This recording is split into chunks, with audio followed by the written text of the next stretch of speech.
Et si je vous disais que votre chien n'a en réalité jamais eu besoin de certains des vaccins que votre vétérinaire recommande chaque année? Pas un, pas deux, mais potentiellement quatre d'entre eux. Et voici ce qui me dérange. La plupart des vétérinaires n'essaient pas de vous tromper. Ils suivent simplement un système mis en place il y a des décennies. Un système qui n'a jamais vraiment été mis à jour. Un système qui, pour être honnête, fonctionne très bien pour les revenus de la clinique. Mais peut-être pas si bien pour votre chien. J'ai passé des années à parler avec des vétérinaires holistiques, à lire de vraies recherches et à me plonger dans ce que dit vraiment la science. Et ce que j'ai découvert a complètement changé ma façon de penser aux vaccins. Aujourd'hui, je vais vous présenter 4 vaccins spécifiques que je ne donnerai jamais à mon propre chien. Je vais vous dire exactement pourquoi. Et je vous dirai ce que vous devriez faire à la place. Pas de drame, pas de peur, juste la vérité. C'est parti. Vaccin essentiel, corps contre vaccin non essentiel, non corps. D'accord. Avant d'en venir à la liste de ceux à éviter, assurons-nous d'être sur la même longueur d'onde concernant un point. Tous les vaccins ne se valent pas. Les vétérinaires divisent les vaccins pour chiens en deux groupes. Les vaccins essentiels, obligatoires, et les vaccins non essentiels, optionnels. Les vaccins essentiels sont ceux que chaque chien devrait recevoir, peu importe où il vit et quel est son mode de vie. Ce sont les plus importants, la maladie de Carré, la parvovirose, l'adénovirus et la rage. Ces maladies sont graves, elles peuvent être mortelles, et les vaccins pour les contrer fonctionnent en fait très bien. Les vaccins non essentiels sont différents. Ceux-ci sont facultatifs. Ils dépendent du mode de vie de votre chien, de l'endroit où il vit, de ce qu'il fait et de qui il fréquente. Cependant, voici le problème. De nombreux vétérinaires traitent ainsi les vaccins non essentiels comme des vaccins essentiels et les recommandent pour chaque chien, chaque année. C'est là que les choses commencent à mal tourner. Pourquoi les chiens sont-ils survaccinés? Alors, pourquoi cela arrive-t-il? Honnêtement, c'est un mélange de plusieurs choses. Certains vétérinaires n'ont tout simplement pas mis à jour leurs connaissances. Ils ont appris un protocole pendant leur formation, il y a 20 ans, et le suivent toujours. Aucune mauvaise intention, juste des habitudes dépassées. Une partie de cela est aussi liée à l'argent. Pensez-y. Si chaque chien a besoin de 8 vaccins chaque année, cela représente beaucoup de rendez-vous, beaucoup de revenus. Et une grande partie de cela est due à la peur. Une épidémie locale fait la une des journaux. Soudain, chaque vétérinaire de l'État impose ce vaccin à chaque chien, même si le risque réel est infime. Cependant, il y a une chose importante à comprendre ici. Recevoir un vaccin ne signifie pas automatiquement que votre chien est protégé. Le corps doit encore l'assimiler, développer une réponse, et le système immunitaire de chaque chien ne réagit pas de la même manière. Plus de vaccins ne signifie pas toujours plus de protection. Vaccin contre la maladie de Lyme, borréliose. Très bien, numéro 1 sur notre liste, le vaccin contre la maladie de Lyme. Bon, je sais ce que vous pensez. La maladie de Lyme est effrayante, les tiques sont partout. Bien sûr, vous voulez protéger votre chien. Je comprends, vraiment. Mais laissez-moi vous dire pourquoi ce vaccin n'est peut-être pas la solution. Qu'est-ce que c'est exactement? La maladie de Lyme est causée par une bactérie. Elle est transmise par les morsures de tiques. Certaines régions présentent un risque plus élevé que d'autres. Les forêts denses, les herbes hautes, les endroits où la faune sauvage se promène. On dirait bien qu'on voudrait un vaccin pour ça, n'est-ce pas? C'est là que ça devient intéressant et pourquoi vous devriez y réfléchir à deux fois. Parlons d'abord de son efficacité réelle. Le vaccin contre la maladie de Lyme n'est efficace qu'à environ 60%, et ce, uniquement si votre chien n'y a jamais été exposé auparavant. Si votre chien a déjà été en contact avec la bactérie de la maladie de Lyme par le passé, ce chiffre baisse encore plus, 60%. Ce n'est pas génial. Comparez cela à quelque chose comme le vaccin contre la parvovirose, qui est efficace à plus de 90%, une grande différence. Maintenant, voici un fait qui m'a vraiment fait m'arrêter. Le vaccin contre la maladie de Lyme pour les humains a été retiré du marché. Pourquoi? Parce que trop de personnes ont signalé des effets secondaires graves. Douleurs articulaires, inflammation, problèmes avec le système immunitaire. La version humaine a été retirée, mais nous continuons à administrer la version pour chiens chaque année. Et d'ailleurs, il doit être administré chaque année car c'est un vaccin bactérien.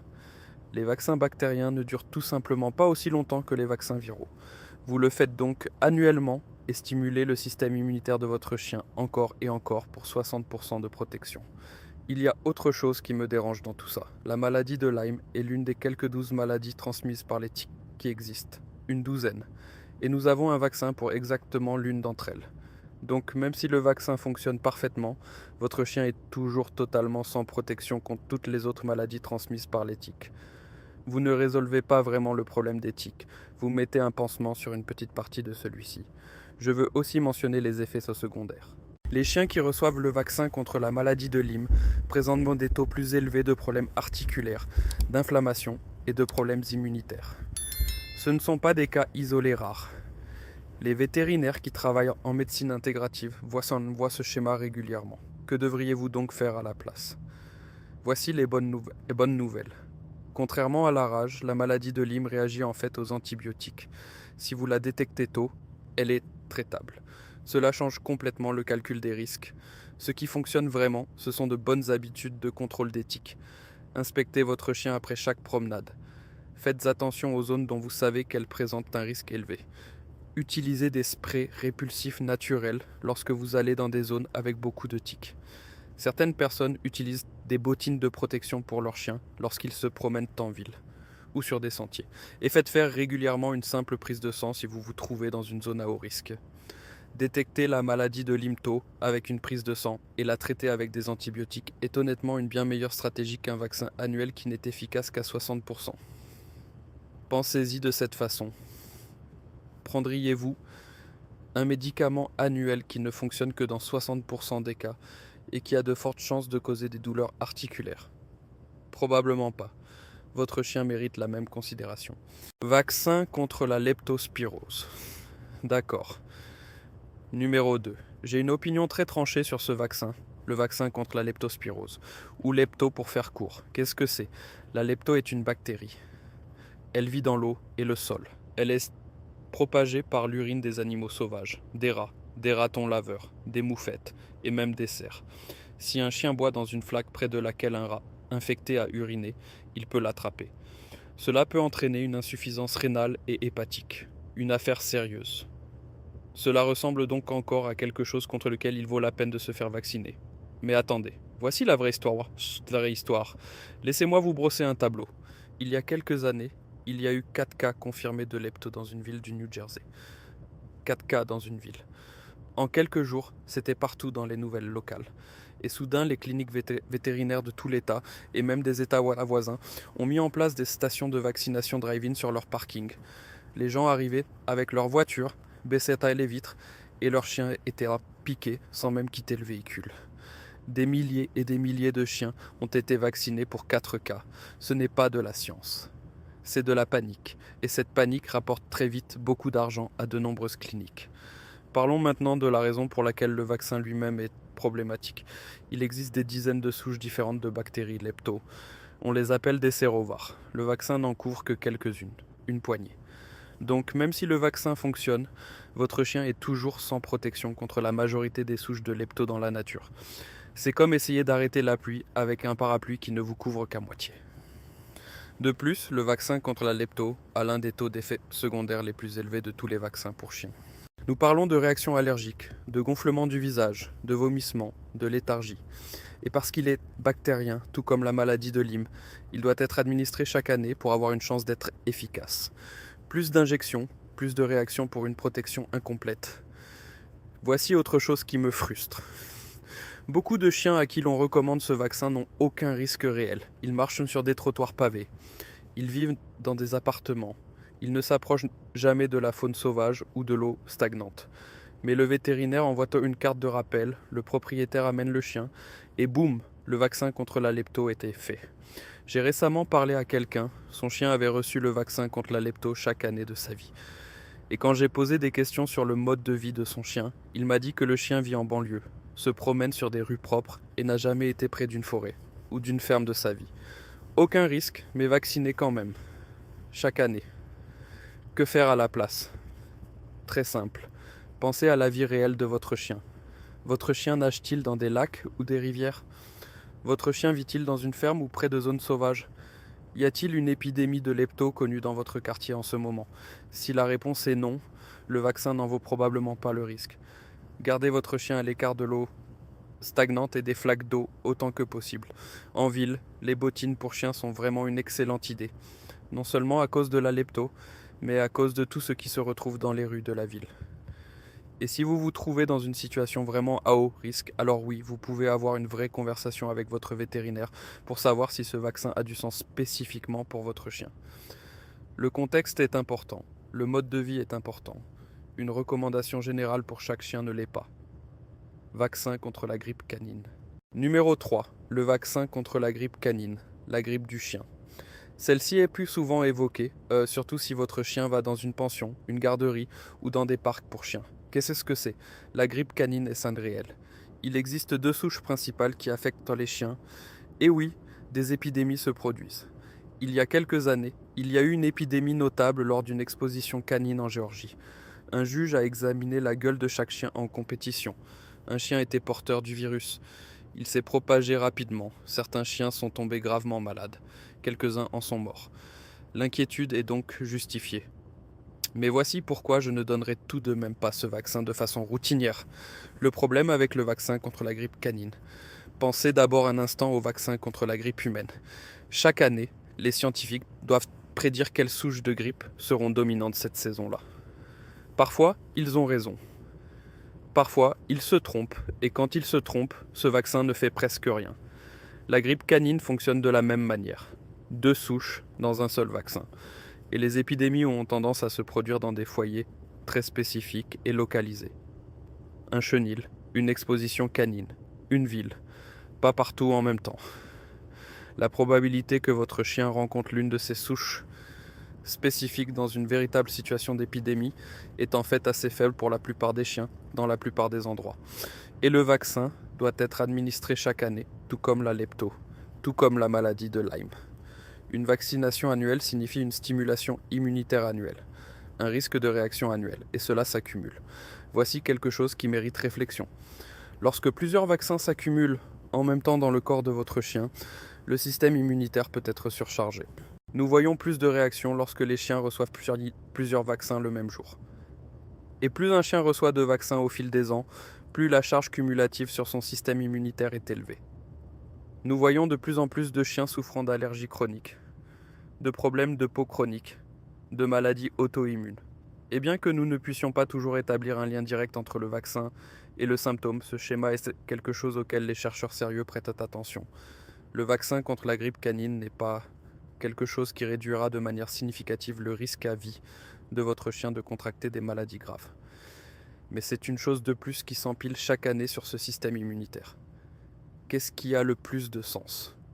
Soyez intelligent en ce qui concerne l'exposition. Si votre chien va dans une pension, choisissez un établissement qui contrôle correctement les chiens. Renseignez-vous sur leurs exigences sanitaires pour l'admission. Une pension bien gérée, avec une bonne ventilation et une hygiène appropriée, réduit le risque de grippe canine bien mieux qu'un vaccin. Si votre chien se trouve dans une situation de très forte exposition, par exemple s'il participe régulièrement à des expositions et voyage constamment dans différents états, alors ce vaccin vaut peut-être la peine d'en discuter. Mais pour le chien moyen qui va occasionnellement chez le toiletteur ou joue avec les chiens du quartier, laissez tomber. Renforcez plutôt l'immunité naturelle de votre chien. Une nourriture de haute qualité, de l'eau propre, un repos suffisant. Et si vous voulez aller encore plus loin, des choses comme les suppléments de champignons médicinaux ont de vraies preuves de soutien immunitaire chez les chiens. Un système immunitaire fort fait face à l'exposition. C'est le but, pas toujours plus de vaccins par-dessus un système immunitaire en difficulté. Vaccin contre le coronavirus canin. Très bien. Numéro 4. Et honnêtement, cela pourrait être le plus surprenant de la liste. Le vaccin contre le coronavirus canin. Bon, avant de paniquer, ce n'est pas le coronavirus de la Covid-19. Un virus complètement différent, une espèce différente. Votre chien ne peut pas vous transmettre la Covid et ce vaccin n'a rien à voir avec la pandémie. Mais voici pourquoi il a atterri sur cette liste. Qu'est-ce que c'est exactement? Le coronavirus canin est un virus intestinal. Il provoque des diarrhées et des vomissements chez les chiens, surtout chez les chiots. Chez les chiens adultes avec un système immunitaire sain, il est généralement bénin. Quelques jours de maux d'estomac et puis ils vont bien. Ça semble gérable, non? Alors pourquoi tant de chiots sont-ils vaccinés contre ça? Voici le problème. Allez dans de nombreuses cliniques vétérinaires et demandez les vaccins pour chiots. Ils vous donnent une injection combinée. Peut-être qu'il est écrit DHLPPC sur l'étiquette ou DHLPPV. Vous comptez les lettres. Chaque lettre représente une maladie différente. Certaines de ces combinaisons regroupent 6, 7, voire 9 maladies différentes dans une seule seringue. Et discrètement caché à l'intérieur se trouve le coronavirus. La plupart des propriétaires n'ont aucune idée qu'il est même là. Ils pensent qu'ils ne reçoivent que les vaccins standards pour chiots. Mais leur chiot est en fait vacciné contre un virus qui ne tue presque jamais un chiot en bonne santé. Laissez-moi être clair. La seule situation où le coronavirus canin devient vraiment mortel, c'est lorsque vous avez des conditions de vie extrêmement insalubres, aucun traitement, aucun soutien hydrique et un chiot qui est déjà gravement immunodéprimé. En d'autres termes, un chiot qui vit dans une maison propre avec un propriétaire attentionné qui l'emmènerait chez le vétérinaire s'il tombait malade a un risque presque nul d'en mourir. Comparez cela au parvovirus. La parvo détruit la muqueuse intestinale. Elle fait s'effondrer le système immunitaire. Elle tue rapidement. Même avec un traitement, certains chiots ne s'en sortent pas. C'est une maladie contre laquelle il vaut la peine de se faire vacciner. Le coronavirus canin ne rentre tout simplement pas dans cette catégorie. Pourtant, il apparaît toujours discrètement dans ces vaccins combinés, sans que personne n'explique vraiment pourquoi il échappe là. C'est exactement le genre de choses qui me dérange dans le fonctionnement des vaccins pour animaux de compagnie. Vous y allez en pensant que votre chien reçoit 3 ou 4 vaccins importants, mais en fait il en a reçu 9, et personne n'a demandé si vous étiez d'accord avec les 9. Personne n'a expliqué à quoi servait chacun d'eux. Un moyen rapide de vérifier. La prochaine fois que vous serez chez le vétérinaire et qu'il sortira un vaccin combiné, demandez-lui de lire à haute voix chaque maladie contenue dans cette seringue. Comptez-les. Ensuite, demandez à votre vétérinaire d'expliquer pourquoi votre chien en particulier a besoin de chacune d'elles. Observez ce qui se passe. Que devriez-vous faire? Demandez l'étiquette, lisez-la, comptez les lettres dans le nom du vaccin. Demandez spécifiquement à votre vétérinaire s'il y a un moyen d'avoir la maladie de Carré et la parvo sans que le coronavirus ne soit ajouté. Dans certains cas, oui, il existe des combinaisons plus simples. Cela demande un peu plus d'effort pour les trouver. Mais savoir ce qui entre dans le corps de votre chien vaut absolument cet effort. Vous liriez la liste des ingrédients sur la nourriture de votre chien. Faites de même pour ces vaccins. Test de titrage. D'accord, nous avons donc parlé de ce qu'il faut éviter.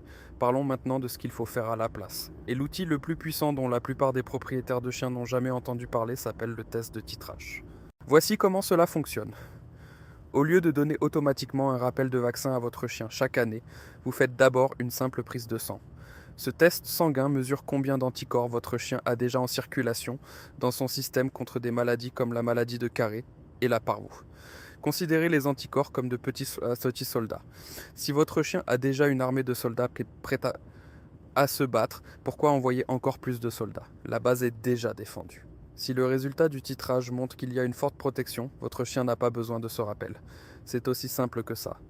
Et voici les très bonnes nouvelles. L'AVMA et l'AAHA, les principales organisations vétérinaires aux États-Unis, reconnaissent officiellement les tests de titrage comme une méthode valide pour évaluer l'immunité. Ce n'est donc pas une science marginale. C'est courant. Calendrier de vaccination minimal. À quoi ressemble donc un calendrier de vaccination raisonnable en réalité?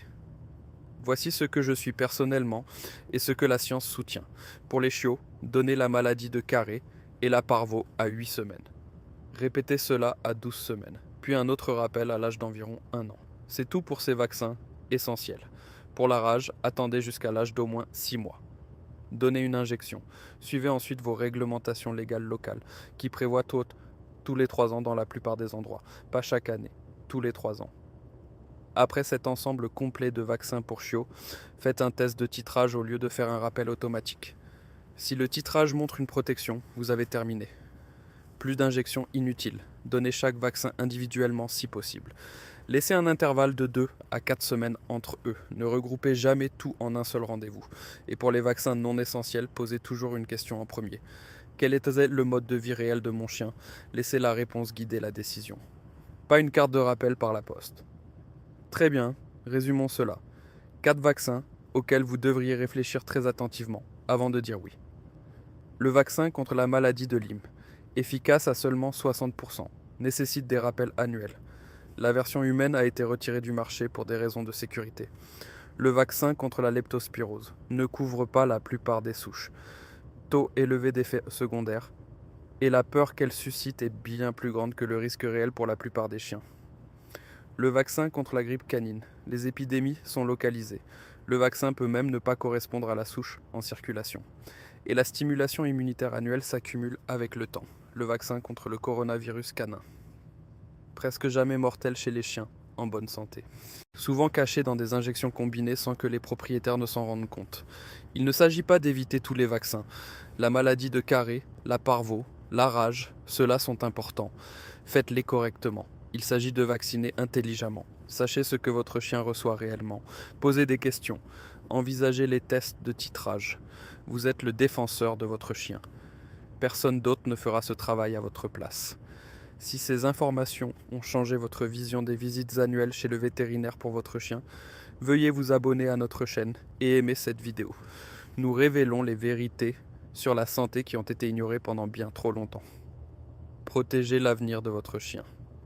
Notre prochaine analyse approfondie sur le bien-être des animaux de compagnie sera bientôt publiée.